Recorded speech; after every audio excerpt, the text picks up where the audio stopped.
महाराज जी, मैं विद्यार्थी हूँ और नौकरी प्राप्त करने के लिए मैंने बहुत मेहनत की, लेकिन सफलता नहीं मिली। वहीं मेरे मित्र जिन्होंने बहुत कम या बिल्कुल परिश्रम नहीं किया, उनको बहुत अच्छी नौकरी मिली। महाराज जी, ये सबसे मन में तुलना की भावना आती है और आगे आने वाले समय में परिश्रम करने में भी मन नहीं ऐसा लगता। आता है और ऐसा होता है और ऐसा होता ही रहेगा। इसमें क्या होता है बच्चा कि ईमानदारी से देखो, तुम पुरुषार्थ मतलब मेहनत तो खूब कर रहे हो। ऐसा कोई नहीं चाहता कि मैं फेल हूं, ऐसा कोई नहीं चाहता कि मेरा कहीं स्तर गिरे। सब बड़े बनना चाहते हैं, सब सुखी होना चाहते हैं, पर प्रायः सफलता किसी किसी को मिलती है। जो तुमसे कम मेहनत किए होगा वो भी सफल दिखाई दे सकता है, जो तुमसे कम बुद्धि रखता है वो भी ऊंचे पद पर बैठा दिखाई दे सकता है। इसका तात्पर्य होता है पूर्व प्रारब्ध।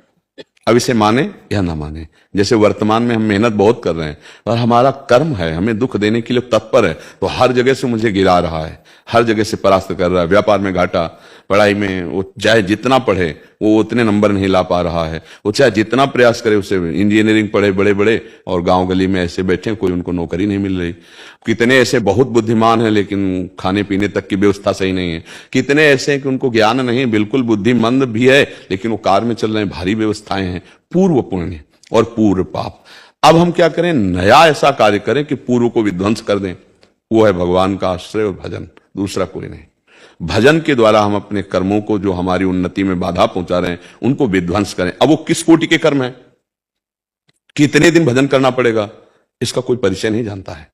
इसीलिए हम धर्म पूर्वक वर्तमान में चले, कोई पाप ना करें और नाम जप करें और विश्वास ये रखें कि एक न एक दिन हमें सफलता मिलेगी, जिस दिन हमारे असफलता प्रदान करने वाले पाप कर्म वो नष्ट हो जाएंगे, पक्का मिल जाएगी। मान लो आप पढ़ रहे हो तो आप पढ़ाई में एक साथ नाम को भी ले लीजिए। जो व्यर्थ में समय नष्ट कर रहे हैं वो नाम में आ जाइए। तो ये नाम क्या करेगा, आपकी उन्नति करेगा, आपकी बाधाओं को नष्ट कर देगा। एक हमने घटना किसान की देखी कि एक किसान का खेत है और वो दूसरे के खेतों से पानी आता है। सामने जिसका खेत है, अगर वो खेत वो शत्रु पक्ष खरीद लेता है तो उसकी खेती सूख जाएगी।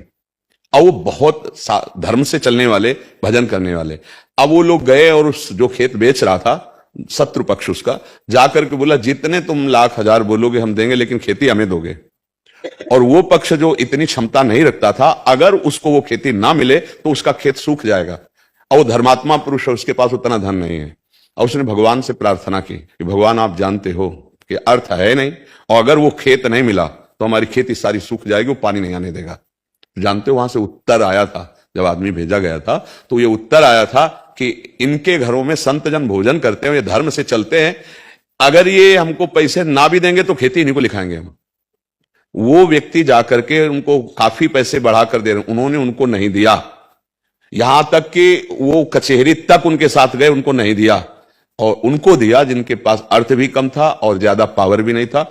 ये किसने किया, भगवान ने। ये बात हम, और वो मिलते ही खेती में सारी सुविधाएं उनकी पहुंच जाएंगी, जल आदि की, जहां से ट्यूबवेल था। अगर वो ना मिलता तो उनकी खेती सुखा देते। ऐसे लोगों स्वभाव के थे कि हम नहीं जाने देंगे। हमें लगता है धर्म से चला जाए और नाम जब किया जाए। ये जीवन भर बात याद रही कि इनके घर में संत पाते हैं, ये धर्म से चलते हैं, अगर ये पैसे नहीं देंगे तो भी खेती लिखा देंगे हम, बेचेंगे तो उसी को बेचेंगे, वो चाहे जितना कम दे पैसा। ये बात किसने उनके दिमाग में डाली। अर्थ तो बड़ा प्रलोभन की चीज होती है, भैया बेच ही रहे तो जब जहां हमें ज्यादा मिल रहा है उसी को देंगे, लेकिन धर्म की बात। तो हम अगर धर्म से चलते हैं, नाम जप करते हैं, तो भगवान मति बदल देते हैं। हमें लगता है यदि हम नाम जप करें और धर्म से चले तो भगवान सहयोग करते हैं, ये देखा गया है।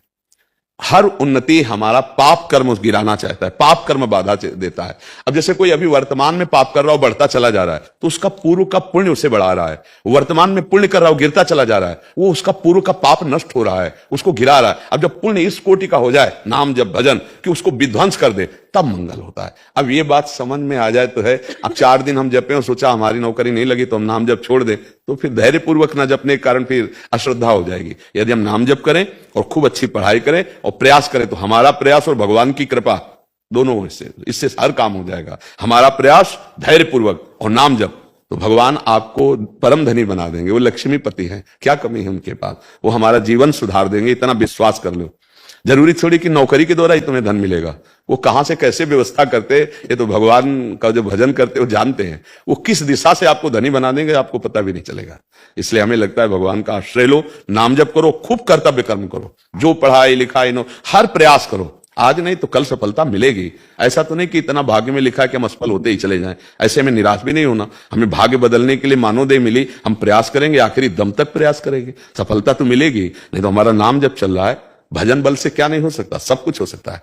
ठीक है, निराश मत होइए। मेरी तो यही प्रार्थना है अध्यात्म की कि नाम जप कीजिए और खूब पढ़ाई कीजिए, खूब मेहनत कीजिए। परिणाम अगर एक बार सही नहीं आ रहा, 2 बार सही नहीं आ रहा, तो आखिरी में आएगा ही। भगवान आज्ञा करते हैं कर्मण्येवाधिकारस्ते मां फलेषु कदाचन। भगवान आज्ञा करते हैं सुख दुखे समय कृत्वा लाभा लाभो जया जयो। सुख दुख में, लाभ हानि में, जय पराजय में समान भाव रख, आगे बढ़ तो विजय मिल जाएगी। अब 1-2 बार हार गए तो हम निराश नहीं होंगे, हम आगे बढ़ेंगे। हराने वाले जो पाप कर्म उनको हम भस्म करेंगे नाम जप के द्वारा, भगवत सेवा के द्वारा, भगवत आराधना के द्वारा। भगवान पुकारने से, आराधना करने से अवतार ले लेते हैं, तो फिर हमारा काम क्यों नहीं बन जाएगा?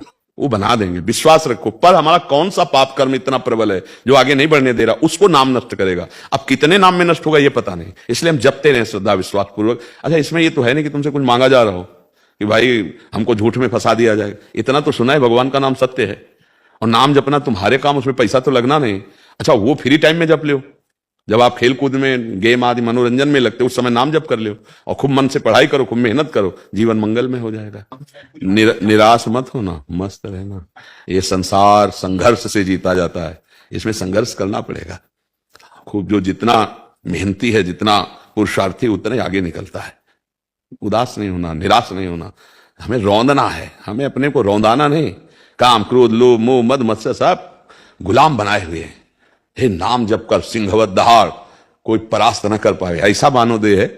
पर अब समझ नहीं पा रहे, इसलिए अब कह रहे नाम जप करो, बहुत संभल करके चलो, नहीं संसार में जीवन व्यतीत करना बड़ा कठिन। कोई नशा मत करो भाई, गंदे आचरण मत करो, नाम जप करो। देखो यहां आए हो, श्री जी की कृपा हुई तो इतनी बात मान लो।